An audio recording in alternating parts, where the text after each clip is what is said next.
जो जातिवाद में बढ़ जाते हो, जब वोट देने जाना तो एक ही बात दिमाग लगा लेना, खाली अफगानिस्तान की स्थिति याद कर लेना, आपको पता चल जाएगा कि आपको वोट कहां देना है, मुहर कहां लगनी है।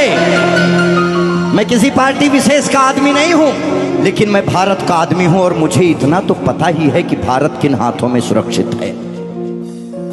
इसीलिए ध्यान से ये जो जातिवाद में हम लोग बट रहे हैं उस पे है कि मन की हल्दी घाटी में राणा के भाले डोले थे, यूं लगता है वीर शिवाजी चीख चीख कर बोले थे। पुरखों का बलिदान घास की रोटी तक शर्मिंदा है, कट गई जंग में राणा की बोटी बोटी शर्मिंदा है। खुद अपनी पहचान मिटा दी कायर भूखे पेटों ने, जो टोपी जालीदार पहन ली हिंदू माँ के बेटों ने। और सर पर लानत तालियां नहीं, सुनिए पूरी बात, कि मन की हल्दी घाटी में राणा के भाले डोले थे, यूं लगता है वीर शिवाजी चीख चीख कर बोले थे। पुरखों का बलिदान घास की रोटी भी शर्मिंदा है, कट गई जंग में राणा की बोटी बोटी शर्मिंदा है। खुद अपनी पहचान मिटा दी कायर भूखे पेटों ने, जो टोपी जालीदार पहन ली हिंदू माँ के बेटों ने। सर पर लानत वाली छत से फिर खुला ठिकाना अच्छा था, टोपी गोल पहनने से तो मर जाना ही अच्छा था। मथुरा अवधपुरी घायल है, काशी घिर गई कराहों से, यदकुल गठबंधन कर बैठा कातिल नादिर शाहों से। मुंह से आह तलक ना निकली धर्म ध्वजा के फटने से, कब तुमने आंसू छलकाए गौ माता के कटने पे। हिंदुस्तान के लोगों जागो, कब तुमने आंसू छलकाए गौ माता के कटने पे। जागे नहीं अगर आज हम, तो ये प्रश्न पीढ़ियां पूछेंगी। हमारे पास दो ही ऑप्शन है, या तो हम अपनी आने वाली पीढ़ियों के लिए चेतावनी बन जाएं या मिसाल बन जाएं। ना हम कश्मीरी पंडितों को भूलेंगे और ना राम भक्तों पे गोलियां चलाने वाले को भूलेंगे। ये वही भारत है, ध्यान रखिएगा, किसी बहकावे में नहीं आना है कि कब तुमने आंसू छलकाए गौ माता के कटने पे। और जागे नहीं अगर हम, तो ये प्रश्न पीढ़ियां पूछेंगी।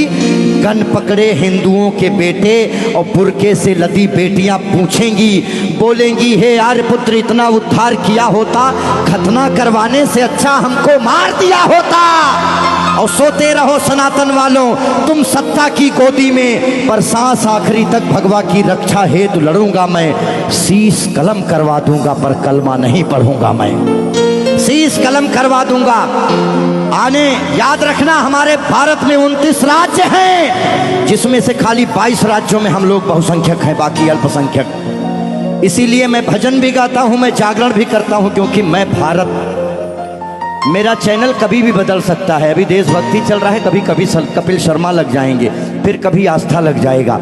लेकिन एक बात का ध्यान रखना, हमेशा हम आज़ाद कैसे हुए ये बहुत मायने नहीं रखता है, लेकिन हम गुलाम कैसे हुए ये बहुत ज़्यादा मायने रखता है।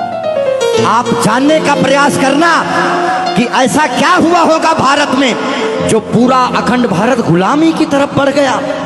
इस देश में जिनको चोर कहना था, जो मुगल भारत को लूटने आए, चाहे वो गजनी रहा हो, चाहे वो औरंगजेब, महान अकबर जिसको जिल्ले इलाही कहा गया, जिल्ले इलाही खुदा की परछाई को कहते हैं। और जो भारत के लोग अकबर को महान बताते हैं, जिल्ले इलाही, शहंशाह अकबर, जिल्ले इलाही खुदा की परछाई को कहता है। ये कौन सा जिल्ले इलाही है जो दिल्ली में महिलाओं की मंडियां लगाता है, महिलाओं की खरीदी फरोश करता है? इतनी काली परछाई कौन से जिल्ले इलाही की हो सकती है? इसीलिए आप अपने हीरोज, अपने बच्चों को बताओ कि ये देश भगत सिंह की वजह से, ये देश जियो तिवारी जनेऊधारी, चंद्रशेखर आजाद, ये देश मंगल पांडे, बुंदेले हर बोलों के मुंह हमने सुनी कहानी थी और खूब लड़ी मर्दानी वो तो। हमारे यहाँ महिलाएं घूंघट करती हैं क्योंकि यहाँ लुटेरे आए भारत में, लूटे, डोलियां लूटे, महिलाओं के साथ दुराचार किए, जिसकी वजह से उन्हें पर्दे में रखा जाने लगा। भारत के लोगों, 2022 का चुनाव आपके सर पे है। मोहर लगाने से पहले सोच लेना कि भारत वाकई में किन हाथों में महफूज है। बाकी आगे आपकी मर्जी। बोलिए भारत माता की।